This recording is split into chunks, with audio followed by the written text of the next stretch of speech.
Et nous sommes de retour pour vous jouer des mauvais tours. La Team Rocket, plus rapide que la lumière. Alors, rendez-vous tous ou ce sera la guerre. La nuit de la 9e journée, un petit Dagnir vient punir Olaf et Baptistin. Paix à leur âme. Leur existence était telle que personne ne va pleurer leur sort. De son côté, Dagnir gagne en popularité. Je vois déjà des fans porter son nom sur leur t-shirt. Un grand parmi les petits est né. Pendant ce temps, l'araignée est à plusieurs fois réveillée par des cauchemars. Elle a sûrement entendu le bruit des explosions de Dagnir. Ce qui est étrange, c'est qu'elle est le cauchemar de plus d'un.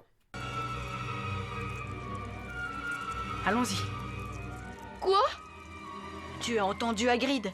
Suivez les araignées. Mais elles vont vers la forêt interdite. Pourquoi des araignées? Pourquoi ça ne pouvait pas être suivez les papillons? Tandis que de l'autre côté de la map, Draven et le mineur s'endorment main dans la main. Les mignons bébés risquent d'arriver pour bientôt. Illumination, Illumination, Illumination,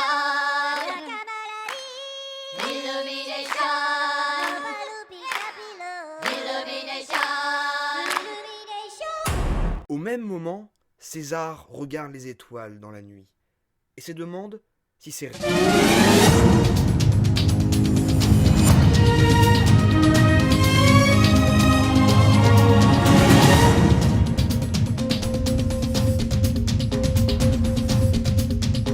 Au sein de la nuit, Léonidas cuisine ses quelques écureuils et aime manger plus qu'il ne le pensait. On assiste à un festin de roi pour le grand des chasseurs, mais je doute toujours sur sa capacité à finir premier.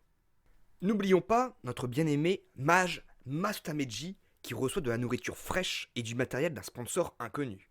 Ah, enfin de la stratégie et des coups bas. Le bûcheron quitte Onyx, Pike et Driard parce qu'ils n'aiment pas leur plan de tuer plus de gens.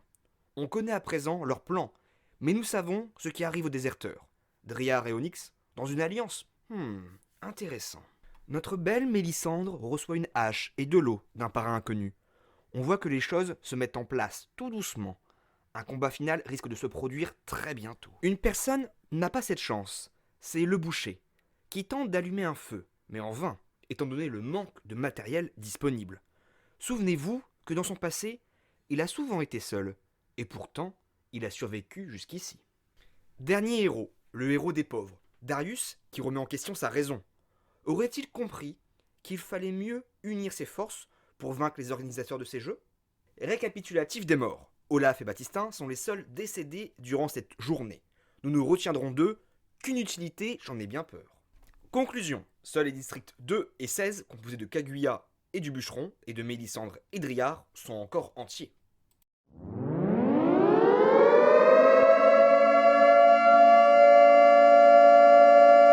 Une gigantesque bombe vient tout juste d'exploser dans l'arène. Les organisateurs ont décidé de pimenter le jeu. Malheureusement, Driard a succombé au souffle de l'explosion. Son dernier cri fut pour la... De plus, la règle vient tout juste d'être mise à jour. En effet, à présent, seuls les 2 derniers survivants gagneront. Et ils peuvent donc reformer des districts de 2, mais à tout moment, ils peuvent trahir leur propre district. C'est un immense retournement de situation. Voyons à présent les nouveaux districts. District 1, Léonidas et le mineur, 2 anciens résistants. Il se peut qu'ils arrivent à nous surprendre. District 2, César et Mastameji. J'ai déjà vu ça, mais à l'époque, c'est César et le roi Cass. Après, on sait tous que le roi Cass était l'idole de César. District 3, Onyx et Kaguya. Kaguya, qui avait encore son ancien district au complet en compagnie du bûcheron? Mais peut-être est-ce une stratégie pour vaincre les entités les plus puissantes, à savoir Onyx? Oh. District 4, Pike et Mélisandre. Le mouton et son berger. Depuis la mort de Driard, Mélisandre a perdu un allié de taille. Elle réveille enfin tous ces sbires de l'ombre. District 5, Draven et le bûcheron. 2 braves gaillards qui aiment la bonne bouffe et les happy hours. Pas de doute qu'ils sauront s'apprécier. Juste qu'il y a une fille, à savoir Kaguya, qui risque de rouspéter. District 6, Dagnir et l'araignée. Ce premier a déjà à son actif 4 kills. Il va sûrement continuer pour nourrir sa nouvelle maîtresse. Dernier district, District 7, le boucher et Darius. C'est toujours chiant les travaux de groupe, j'ai de la peine pour eux. Fin de cette longue journée, je tiens à remercier les organisateurs qui nous ont donné du plaisir comme à chaque 9e épisode de Game of Thrones. Je nous donne donc rendez-vous la prochaine fois pour le 10e jour.